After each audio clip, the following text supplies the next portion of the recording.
Selamat datang kembali Bapak Ibu. Kita akan menjelaskan aksi nyata dari topik 1, yaitu prinsip dan konsep understanding by design pada pembelajaran IPA. Nah, saya adalah Mbak Brian Remsyah dari SMA Utama Perak. Saya adalah mahasiswa PPG tertentu tahun 2024 dari Universitas Pendidikan Indonesia. Oke, baik. Apa itu understanding by design Bapak Ibu? Yaitu pendekatan understanding by design ini merupakan suatu pendekatan dalam merencanakan pembelajaran yang menekankan pada pemahaman mendalam serta didik terhadap materi pembelajaran yang akan diajarkan. Nah, di sini ada 3 langkah untuk menentukan tujuan pembelajaran, yaitu dengan prinsip understanding by design. Yang pertama adalah kita menentukan tujuan, yang kedua adalah menentukan assessment, dan yang ketiga adalah merancang kegiatan. Sesuai dengan peta konsepnya, bahwa setelah kita mengidentifikasi hasil yang diinginkan, maka kita nanti akan menemui apa ide utama yang akan belajar oleh peserta didik. Lalu kemudian apa guna dan manfaat jika peserta didik memiliki pemahaman keterampilan tersebut. Sehingga ketika nanti selesai diajarkan kepada peserta didik, maka hasil nyata apa yang akan didapat peserta didik jika mereka telah paham dan terampil. Jika demikian, maka pemahaman dan keterampilan apa yang benar-benar perlu dimiliki. Nah, itulah kita menentukan tujuan pembelajarannya. Lalu yaitu menentukan bukti yang dapat diterima. Akhirnya Bapak Ibu, apa yang akan mereka capai ini akan ditunjukkan dengan bukti-bukti yang dapat diterima, yaitu adalah dengan melakukan asesmen selama pelajaran berlangsung dalam bentuk formatif atau selama pembelajaran dan sumatif di akhir pembelajaran nanti yang menentukan evaluasi dari pembelajaran tersebut atau hasil dari pembelajaran tersebut. Lalu tipe asesmen formatif ini dapat berupa proyek, yaitu berupa kuis, jurnal, tanya jawab, observasi, esai, bermain, dan lain-lain. Nah, sedangkan pada asesmen formatif seringkali kita temui ini nanti akan berbentuk yaitu tes atau ujian yang bersifat akhir atau final. Ini di sumatif nanti ya. Nah, kemudian asesmen ini bertujuan untuk validasi penguasaan peserta didik atas materi atau konsep dari sebuah keterampilan. Lalu apa yang saya dapat dari pembelajaran ini Bapak Ibu, yaitu dengan memahami prinsip dan konsep tujuan pembelajaran understanding by design ini, saya dapat memiliki gambaran untuk merancang sebuah pembelajaran yang terarah dan jelas menentukan tujuan yang spesifik, yaitu mendorong siswa untuk bereksplorasi dan bertanya, serta memastikan bahwa siswa ini dapat memahami proses pembelajaran dengan lebih mendalam. Dengan berdasarkan pada prinsip backward design, yaitu kita merancang pembelajaran dulu dimulai, kemudian hasil akhir yang diinginkan itu apa, lalu diharapkan siswa nanti mampu memahami konsep secara mendalam, bukan hanya pengetahuan dasarnya saja. Nah, Bapak Ibu, yang pertama kita lakukan dalam perencanaan pembelajaran yang relevan ini adalah yang pertama menentukan tujuan pembelajaran, yaitu identifikasikan sasaran pembelajaran yang mendalam dan aplikatif, rumusan pemahaman utama, dan pertanyaan yang esensial, apa yang berhubungan dengan materi yang Anda ajarkan nanti. Lalu tentukan kriteria keberhasilan capaian pembelajaran. Nah, yang kedua adalah kita akan menentukan asesmen. Nah, asesmen ini nanti akan dirancang, ya, yaitu dirancang dengan rubrik penilaian yang jelas, teratur, dan terukur. Lalu susunan asesmen formatif yang berkesinambungan selama proses pembelajaran. Jadi tidak hanya putus di jalan begitu. Lalu kembangkan instrumen penilaian autentik yang relevan dengan kehidupan nyata. Jadi kehidupan nyata ini bisa Anda hubungkan sehingga anak-anak akan mendapatkan pengalaman pembelajaran yang sesuai dengan apa mereka hadapi sehari-hari. Lalu yang ketiga adalah merancang kegiatan pembelajarannya. Bapak Ibu, setelah semuanya sudah kita lakukan, menentukan tujuan, lalu asesmen bentuk apa yang akan kita lakukan, saatnya tiba kita merancang kegiatan pembelajarannya, yaitu yang pertama tentukan alur belajarnya yang berorientasi pada pencapaian tujuan pembelajaran. Lalu desain aktivitas pembelajaran yang mendalam dan interaktif. Artinya di sini kita akan mengaktifkan siswa dalam sebuah kegiatan pembelajaran sehingga tidak hanya guru ceramah saja atau mungkin siswa memperhatikan, namun kita akan berinteraksi, baik itu guru dengan siswa ataupun siswa dengan siswa. Nah, Bapak Ibu bisa memilih strategi, yaitu mode, metode, dan pendekatan pembelajaran yang relevan. Entah bisa menggunakan yaitu kuis atau mungkin metode pembelajarannya dengan pengamatan, berkelompok, dan sebagainya. Kembangkan aktivitas pembelajaran yang terintegrasi dengan konteks nyata, berbasis active learning, dan sesuai dengan keragaman kemampuan awal peserta didik. Jadi Bapak Ibu, ketika kita melakukan asesmen awal, kita sudah mengetahui bagaimana anak didik ini, bagaimana apakah kompetensinya kurang atau mungkin menengah, dan juga sudah memenuhi atau melebihi dari rata-rata siswa yang ada. Bapak Ibu bisa menunjukkannya itu dengan asesmen awal yang dilalui nanti ya. Lalu menurut Bapak, perencanaan apa yang relevan di sekolah saya? Nah, kebetulan saya saat ini mengajar di kelas 8 SMP Bapak Ibu. Jadi merencanakan tentang sebuah pembelajaran yang menjadi peserta didik sebagai pusatnya itu yang dipentingkan, sehingga nanti dapat memenuhi kebutuhan dan kemampuan peserta didik untuk mencapai tujuan pembelajaran. Nah, kami akan menerapkan, yaitu mengembangkan rancangan pembelajaran ini pada satu bab, yaitu contohnya di sini adalah sedang membelajar, yaitu perbedaan sel hewan dan sel tumbuhan. Nah, tujuan pembelajaran yang akan kami ambil di sini adalah yaitu peserta didik dapat memahami sistem organisasi kehidupan, dimulai dari atom, molekul, dan sel sebagai unit terkecil penyusun materi, serta sel sebagai unit terkecil penyusun makhluk hidup. Nah, yang kedua adalah peserta didik mampu memahami perbedaan sel tumbuhan dan sel hewan. Bapak Ibu bisa dikembangkan nanti sesuai dengan capaian pembelajaran yang sudah ada, lalu kemudian kita kerucutkan lagi ke dalam tujuan pembelajaran.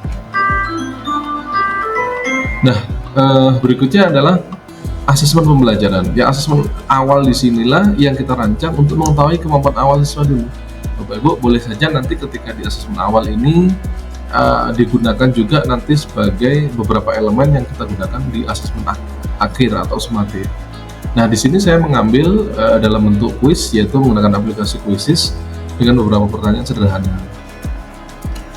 Nah, kemudian Bapak Ibu bisa melakukan aktivitas pembelajaran di sini. Yang pertama ya tentu saja kita akan melakukan pendahuluan, memberi salam, resensi, lalu memberikan pertanyaan memantik. Bapak Ibu misalkan ketika kita belajar tentang sel di sini, kita bisa menunjukkan pada siswa, menanyakan pada siswa, yaitu coba perhatikan bagian-bagian dari kelas ini, bagian dari sekolah ini, ada banyak bagian mendukung yang menjadikan kelas ini lengkap dan sempurna.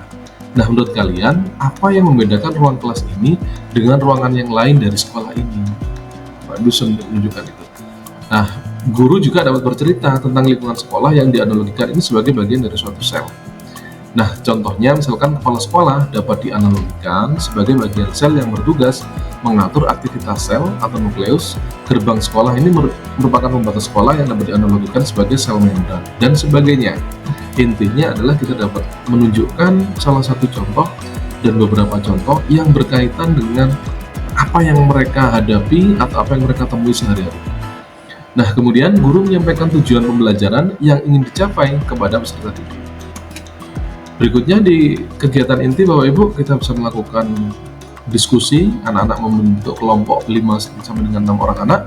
Kemudian guru mengajak peserta didik untuk mengamati video yang berhubungan dengan bagian sel tumbuhan dan sel hewan. Lalu Bapak Ibu mulai bisa memberikan pertanyaan-pertanyaan romantik di sana, memberikan kesempatan juga kepada anak didik untuk bertanya bagaimana pemahaman mereka dan bagaimana mereka bisa memulai untuk akan mengerjakan dari pekerjaannya. Lalu siswa dimulai untuk mengumpulkan data. Nah, siswa di sini mengidentifikasi bagian sel tumbuhan dan sel hewan, baik dari buku atau mungkin dari video yang sudah diamati tadi, dan juga tentu saja mengumpulkan informasi tentang bagian-bagian dari sel tumbuhan dan sel hewan ini, mana saja yang berbeda, mana saja yang ada, mana saja yang tidak di masing-masing sel. Nah, peserta didik menjawab pertanyaan tersebut pada lembar kerja. Nah, kemudian Bapak Ibu, siswa nanti akan kita minta setelah adanya pelaksanaan belajar kelompok tersebut, peserta didik dapat mengasosiasikan, yaitu mengaitkan informasi yang telah dapat, ini nanti apa yang mereka ajukan nanti ini kita menyusun kesimpulannya.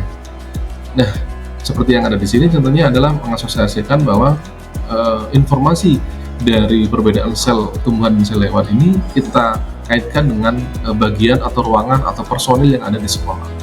Lalu Bapak Ibu, anak-anak akan mempresentasikan hasilnya masing-masing. Nah, kemudian di setiap kelompok ini akan mempresentasikan bagian-bagiannya, tentu saja nanti akan beragam sekali.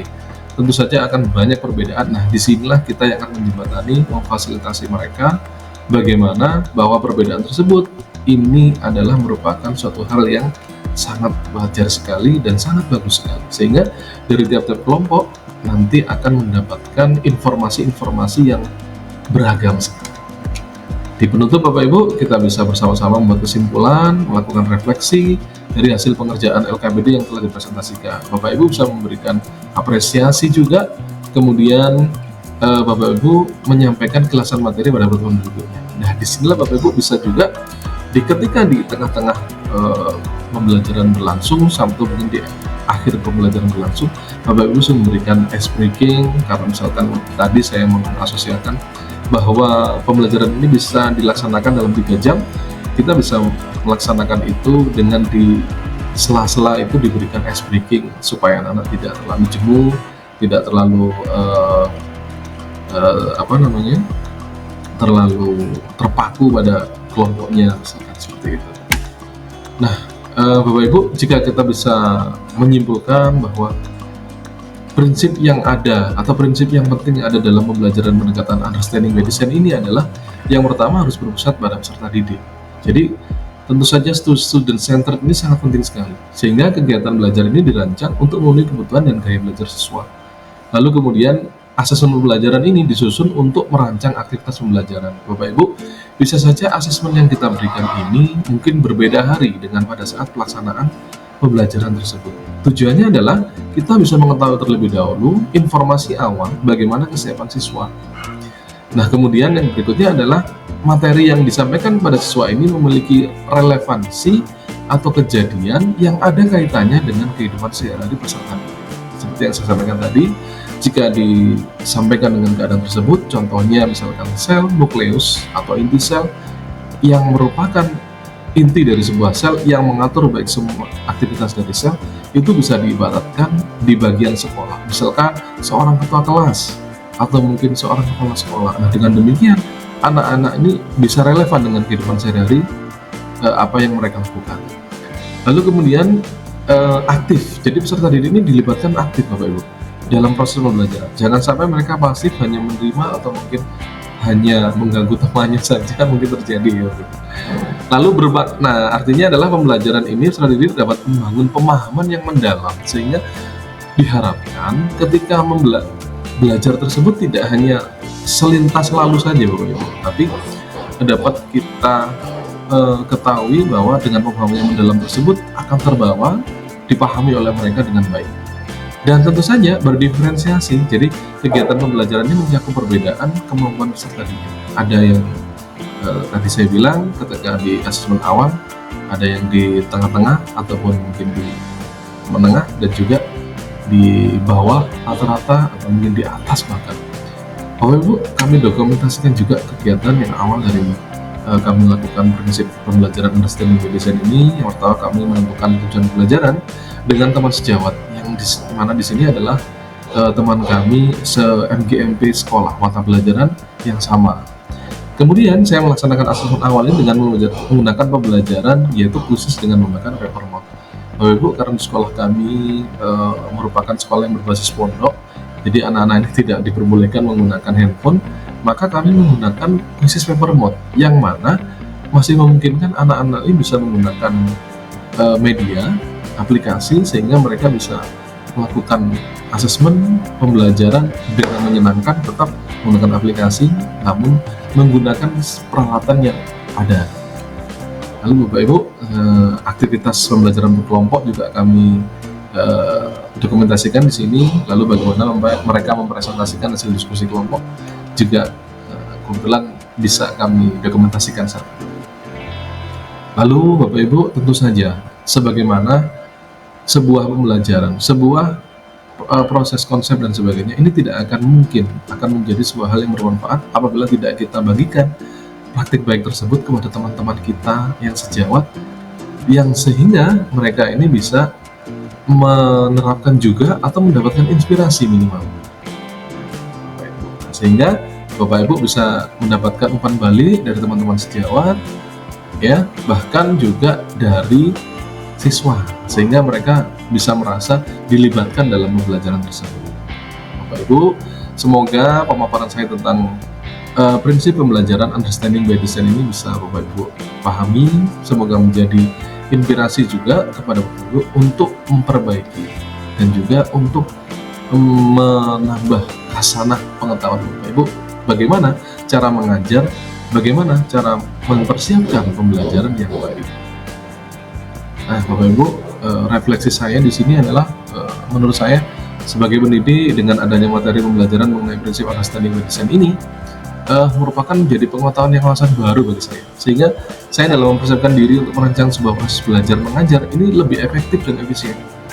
Lalu dengan mempelajari materi tersebut, ini saya dapat belajar bahwa pentingnya untuk menentukan tujuan pembelajaran itu terlebih dahulu sebelum menentukan penilaian atau asesmen dan perancangan desain sebuah proses pembelajaran yang berkesinambungan.